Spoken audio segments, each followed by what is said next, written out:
You're listening to The Green Flag with your hosts, Lukas Wacker and Kyle Cushman.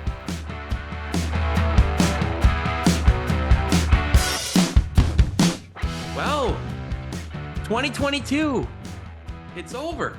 Holy smokes.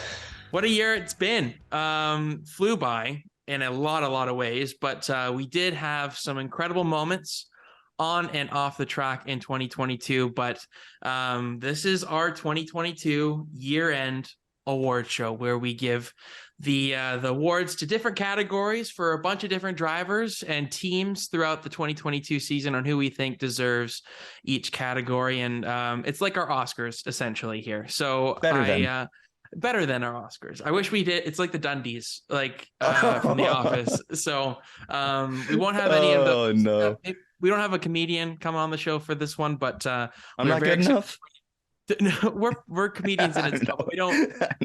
We're not getting paid enough to be comedians yet. But we've had a blast doing the show. Obviously, we have been away for about a month or so after the NASCAR Championship finale, and was a great weekend. I had a blast in Phoenix. It was an unbelievable experience. So really pumped to just kind of end the year here with our final kind of episode, and then we'll come back in 2023.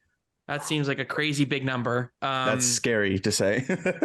With some new content over the off season before the season ramps up again in February for speed weeks and everything going on there. So should be an exciting couple of days here for you guys. We're going to roll out these kind of individual awards over the course each category, so it's very digestible. You can see who's won each thing, our nominees, and we have different nominees for each person. So that's the kind of way we went about it, because Kyle and I can never agree on the best of things. So it made a lot of sense for us to have Spices our own it up, makes it surprising for both of us. It may include some surprise people from our own perspectives, and it just gives a little bit more of a wide range of drivers that we can shout out after a 2022. Lukas questioning who the hell I brought up from like third tier Swedish formula racing, and me going, how the hell did you pick this guy? And I mean, Kyle definitely has a little bit more of a wider range of motorsports than I'm more of a nerd.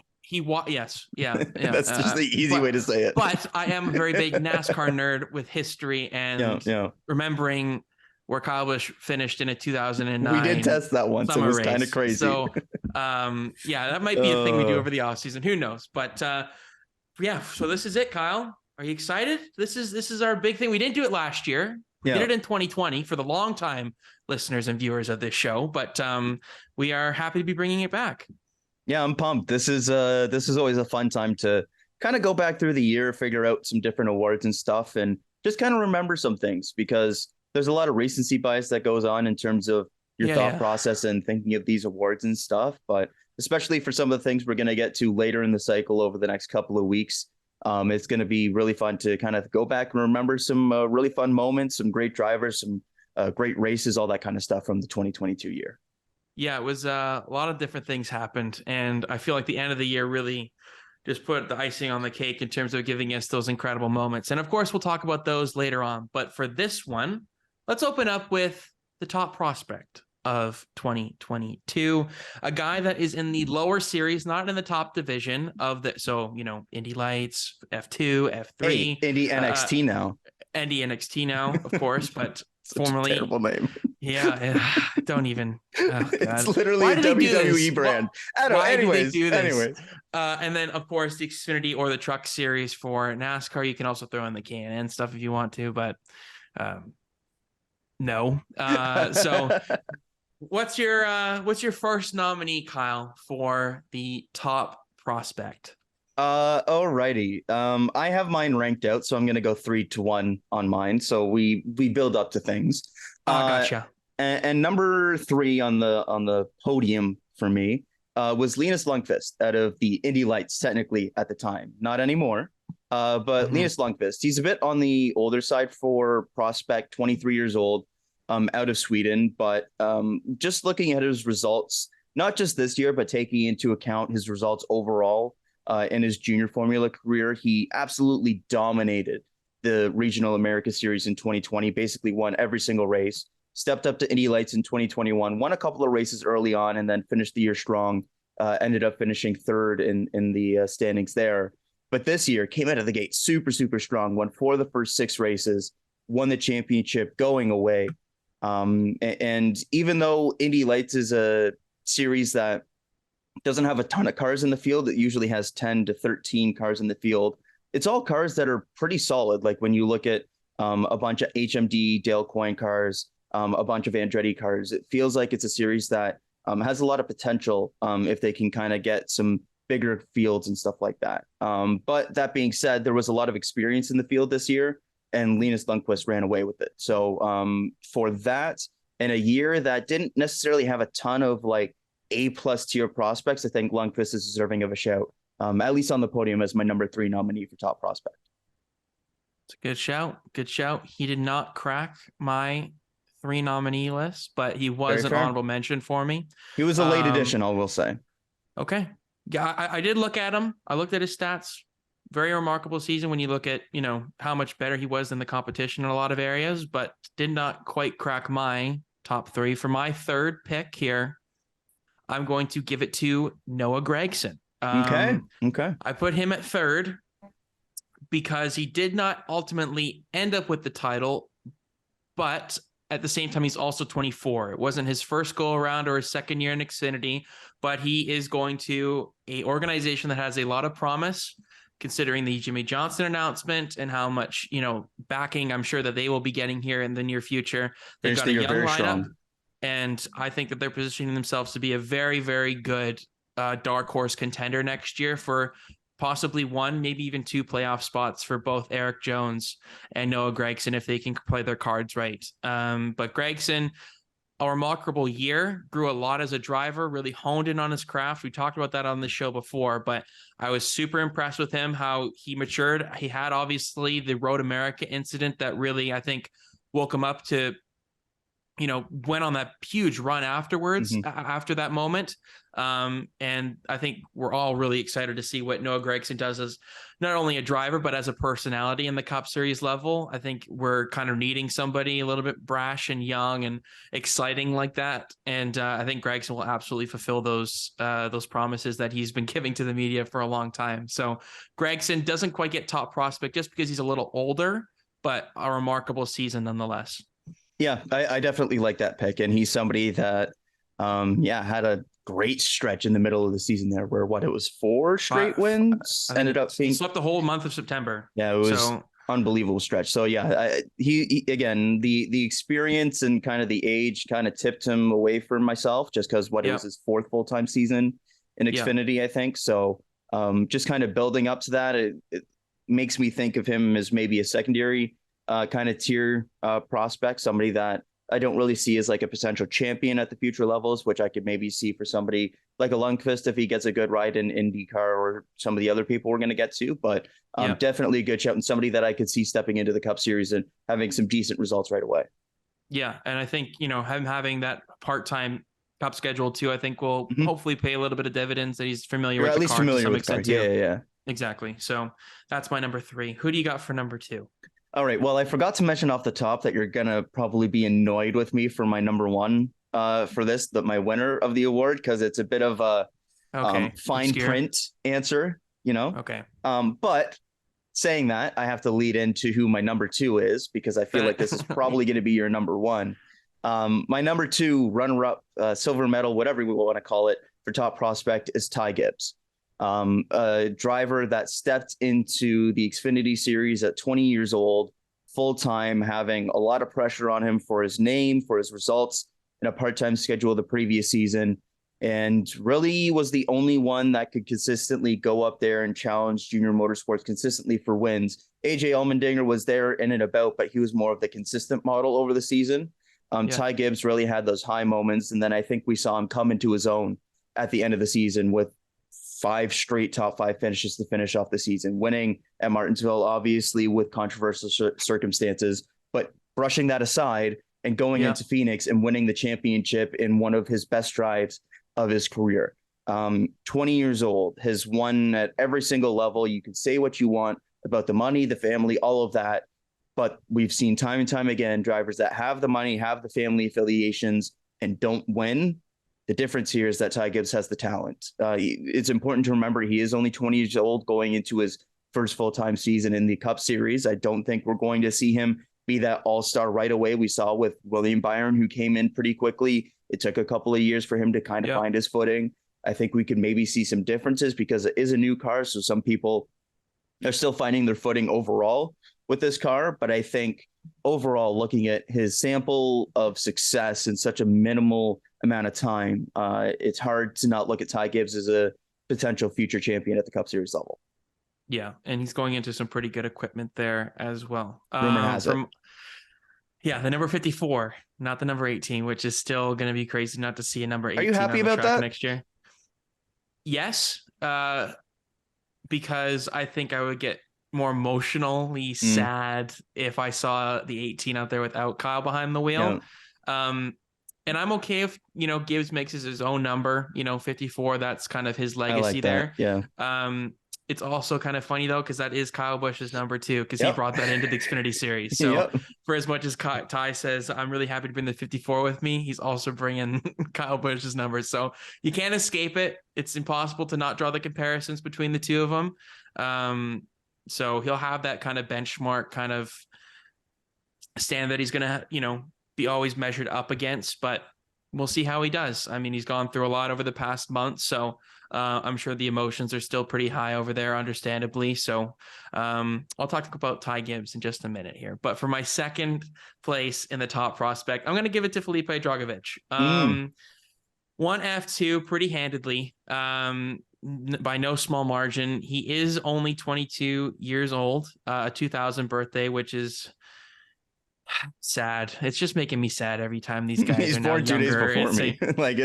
It's just ridiculous. Like that time of me dreaming of becoming a race car driver has long passed me by. But Felipe Dragovich, he's not going into F1 next year, and I think understandably so, because it wasn't his first go around in F2. He didn't break the bank by any means. It was a lesser F2 field than what we've seen in previous years, especially. I mean, Oscar Piastri obviously winning it last year. Now he's going to McLaren. We've seen George Russell, Charles Leclerc, all these guys that are now at top teams in the sport. Felipe Dragovich doesn't really check those boxes necessarily, but he is going to at least be a reserve driver for Aston Martin next year.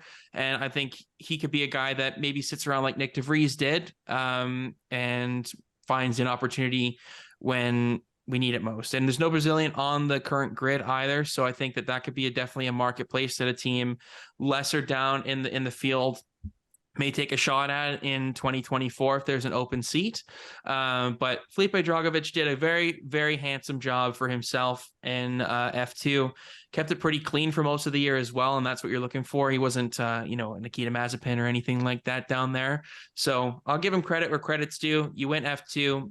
Obviously, he's graduated now. He's not going to be racing down there next year. So we'll see how many opportunities he gets elsewhere, what kind of testing he maybe does for Aston Martin or, beyond F1. So I think he's a guy that will be a nice filler for a team. He won't be a world champion by any means in this sport, but he will be a guy that can be that brings some sponsorship and helps a team that's in the midfield or the lower half get some, maybe a surprise top 10 if they are ever in that position.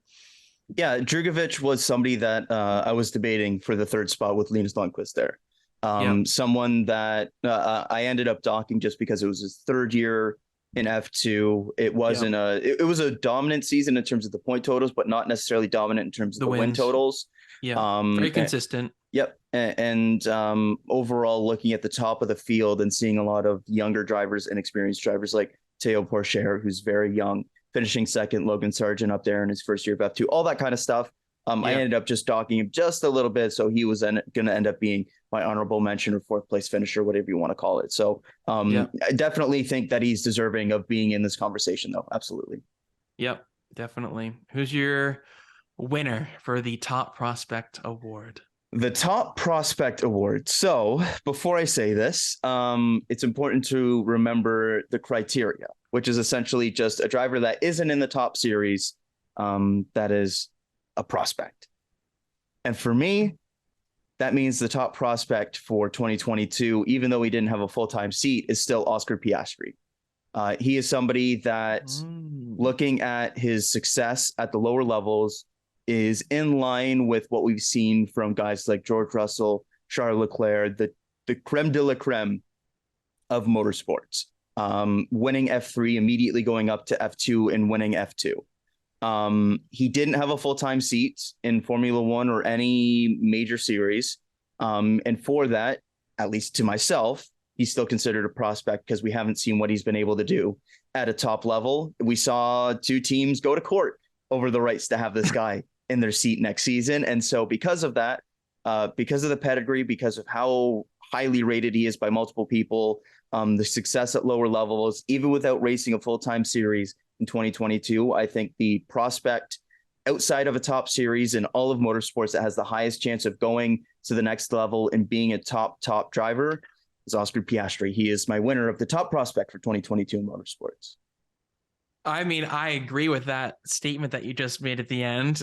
Which is why I had to preface it by saying this is a little cheeky. But yeah, that's cheeky. I obviously don't have Oscar Piastri on my list. If I looked at the same out of the box thinking that Kyle did, then I probably would have him as my number one as well. But for the sake of me not having that, because you're not insane.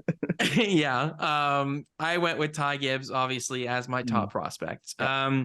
I've been very harsh on the kid this year. And I think a lot of people have, understandably so, and rightfully so in a lot of situations. But at the end of the day, talent is talent, and he was able to take the 54 car that has been so renowned in the Xfinity Series for being so good in the Owners' Championship, and whoever wants to drive behind the wheel of that car can get in there and win a race and has the potential to win a race. And he also not just win 7 races, he went out there and won the championship in a very, very tight battle with Noah Gragson, who was, in my opinion, the best driver in the Xfinity Series in 2022. But I think Ty Gibbs matched with his undeniable talent and having the best car that weekend. It was unbelievable to watch him even make mistakes, but the car was able to live with it, and he could recover the car and make it still have speed out of it. And he drove a very clean race after what happened at Martinsville. Got to give him a lot of credit for that. And he did have a lot of bright moments. The win against Kyle Larson at Road America raced him very clean there. Won against the defending Cup Series champion. That's no small feat when you consider that's a Hendrick and Junior Motorsports kind of car as well. So Ty Gibbs did a lot of things right in 2022. He also did a lot of things wrong. And I'm sure that in 2023 that he will start to lean towards making a lot more things right than having those wrongs as frequent as they were this year. So credit to him. He won the championship. If he didn't win the championship, I don't know if I would necessarily maybe give him this award, but I think how young he is, first full-time season, and also just dating back to when he won his first Xfinity Series start. I mean, you can't blame the kid, but he's got pure talent. So I think he's got a bright future. As much as the situation pained me this year, I have to respect that, he's going to be going up in there for a Cup Series ride. Expectations shouldn't be too high as they have always been for rookies. If he makes the playoffs, that's a huge bonus, in my opinion. Even though it is JGR equipment, we've seen rookies struggle to make the playoffs in previous years. Austin Cindric being the exception, of course.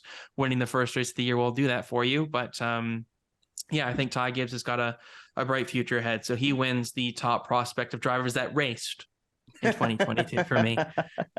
Good stuff. And yeah, I completely agree with that pick. He was my number 2 for a reason. Yeah, definitely. So that'll do it for the top prospect award. Congratulations to Ty Gibbs for myself. And then for Kyle, Oscar Piastri. But yes, very excited to see what he does in 2023.